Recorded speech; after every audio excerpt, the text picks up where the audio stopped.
बिस्मिल्लाहिर्रहमानिर्रहीम। मेरे मोहतरम भाइयों और मेरी प्यारी बहनों, अस्सलामु अलैकुम। दरूद शरीफ अल्लाह ताला के यहाँ मकबूल तरीन इबादत है।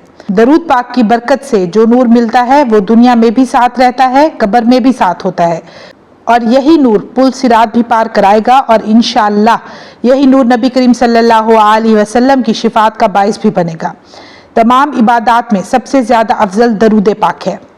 अल्लाह ताला कुरान पाक में फरमाते हैं, बेशक मैं और मेरे फरिश्ते नबी करीम सल्लल्लाहु अलैहि वसल्लम पर दरूद भेजते हैं।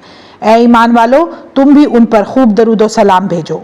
बहुत सारे लोग ये ख्वाहिश रखते हैं कि वो दरूद पाक पढ़ें और कसरत से पढ़ें, ज़्यादा से ज़्यादा पढ़ें, लेकिन तरतीब का पता नहीं है, कौन सा दरूद पढ़ना है, किस तरीके से पढ़ना है। तो आज मैं आपको दरूद पाक पढ़ने का तरीका बताती हूँ। अगर आप थोड़ा सा वक्त निकाल लें और तवज्जो और ध्यान से पढ़ें तो आप बआसानी एक दिन में हज़ारों की तादाद में दरूद पढ़ सकते हैं। आपने पढ़ना है अल्लाहुम्मा सल्ली अला सय्यिदिना मुहम्मद, इसके बाद सल्लल्लाहु अलैहि वसल्लम का बार बार तकरार करना है, सल्लल्लाहु अलैहि वसल्लम, सल्लल्लाहु अलैहि वसल्लम, सल्लल्लाहु अलैहि वसल्लम, क्योंकि ये भी एक मुकम्मल दरूद है।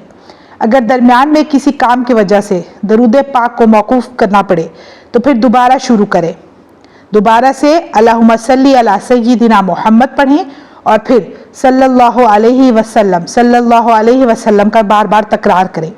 यह तरीका सबसे आसान और ज़बरदस्त तरीका है। अल्लाह पाक हम सब मुसलमानों पर दरूद पाक की बरकत नसीब फरमाए, नबी करीम सल्लल्लाहु अलैहि वसल्लम की कुर्बत और आखिरत में आपकी शिफात नसीब फरमाए, आमीन। तो व्यूअर्स, मुझे दीजिए इजाज़त, इंशाल्लाह मैं फिर हाजिर होंगी। अपना ढेर सारा ख्याल रखिएगा, दुआ में याद रखिएगा। अल्लाह हाफिज़।